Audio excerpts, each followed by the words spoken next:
Morning. G'day folks, the sun is shining. It is a beautiful day to be out on the farm and Ian is busy grafting. So we've got plenty of young jackfruit seedlings out in the paddock that are ready for grafting. So Ian started doing that yesterday and carrying on today. Fingers crossed, they all work. It's nice and cool today. It's a beautiful day today.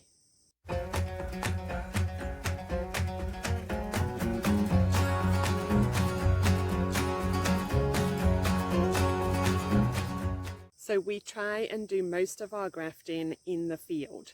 This allows us to plant out our rootstocks when the seedlings are young and the taproot is preserved.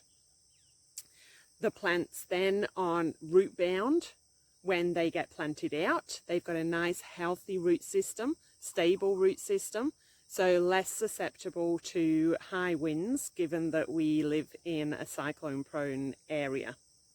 We have got some rootstock seedlings up in the nursery so that we can try and graft in the nursery as well, because we will have spaces in the paddock where we need to plant out grafted trees where we haven't got successful rootstocks.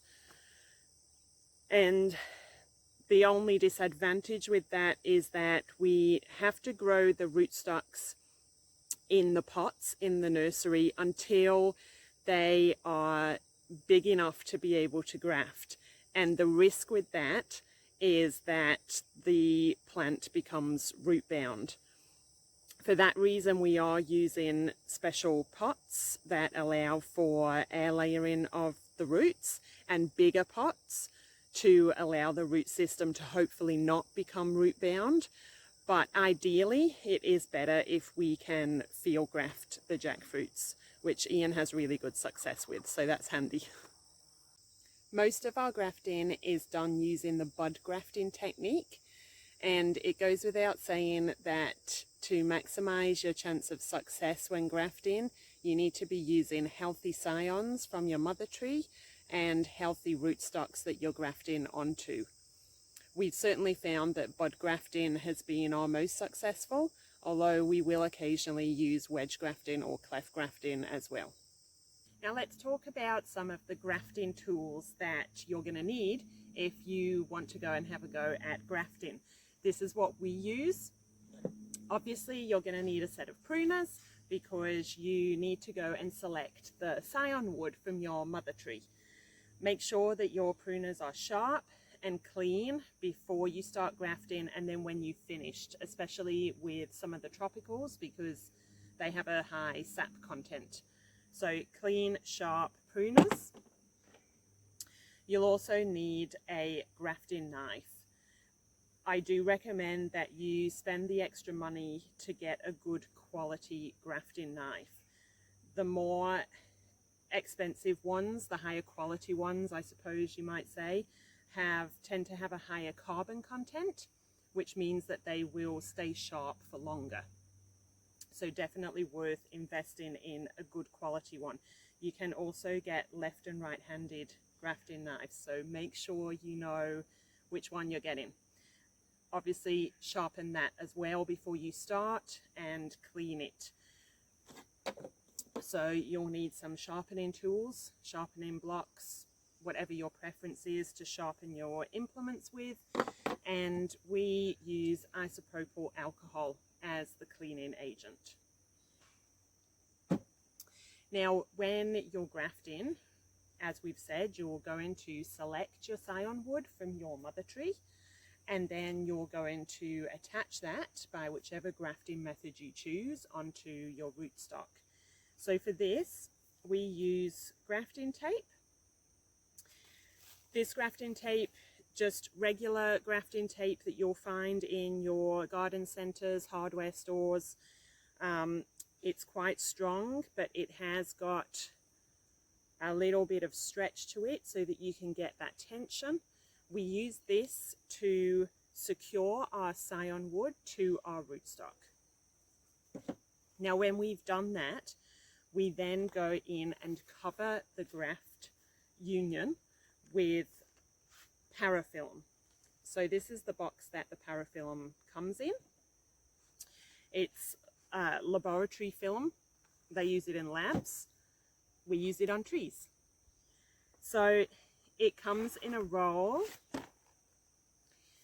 This one here is 2 inches. We actually cut down the middle to make 1-inch strips. There's all different sizes that you can buy. It's whatever you can get hold of, really. So yeah, we cut down to make 1-inch strips, and then whatever length you've worked out you need to cover your graft. Little tip with the parafilm: when you are cutting off your lengths, don't cut them, actually tear them. So you can see there that we've torn that, because if you do a clean cut with scissors, it's very, very difficult to get the backing paper away from the film itself. So we will cut down the middle to make 1-inch strips, but we always tear the ends so that we can easily pull them apart. And so that's what it looks like. It's quite thin, but it is quite stretchy. So when you start to stretch it around your graft, it becomes self-sealing. Practice makes perfect with parafilm. So the more you use it, the better you'll get at it. But you want to stretch it around your graft. It starts to stick to itself. So you'll stretch it around your graft. This will break down in sunlight. The grafting tape won't.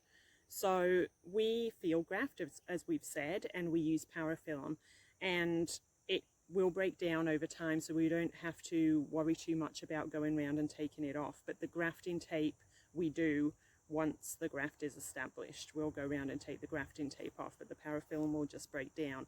Now, if you find that your parafilm is breaking down too quickly before your graft union has sealed, you can get something called buddy tape, which is very similar to parafilm, but it's a little bit thicker. So when it comes to grafting, the techniques that work for us may not be the same techniques that work for you. You need to find out what techniques work for you. There's a lot of factors that come into grafting that can influence that. So where do you live in the world? What's your climate like? Is it the middle of winter? Is it the middle of summer? Have you got high rainfall? Is it dry? Do you get a lot of sunlight? What trees are you grafting can make a huge difference, because like I say, the tropical trees have a lot of sap. Some jackfruit trees are a lot harder to graft than others because of the sap content. Different grafting methods can work better than others. So you've got bud grafting, wedge grafting, lots of different types of grafting techniques, and there's a lot of how-to videos on YouTube that you can watch, and I suggest, if you're new to grafting, that you try different ones.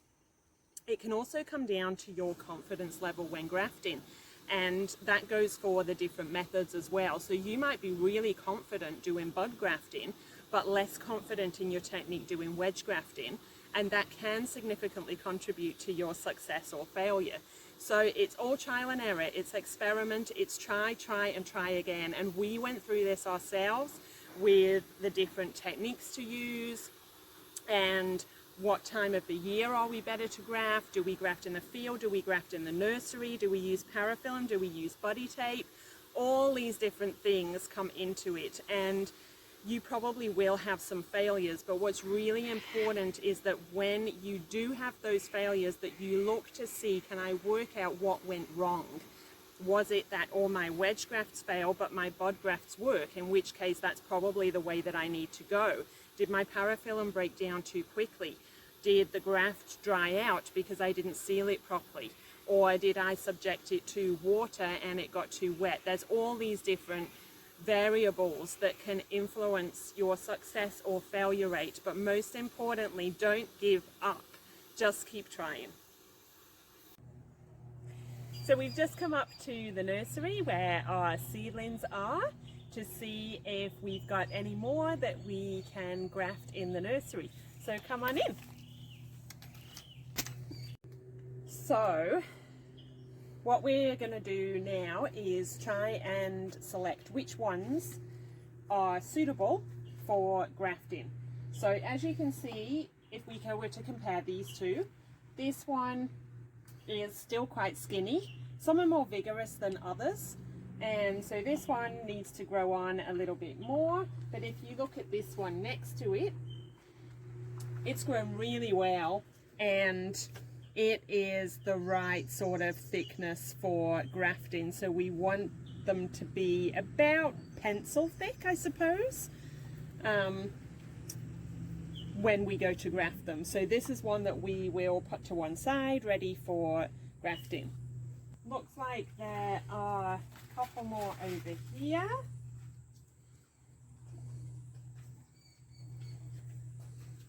So this one, again, about pencil thick, maybe a little bit thicker. Nice and straight, good to go.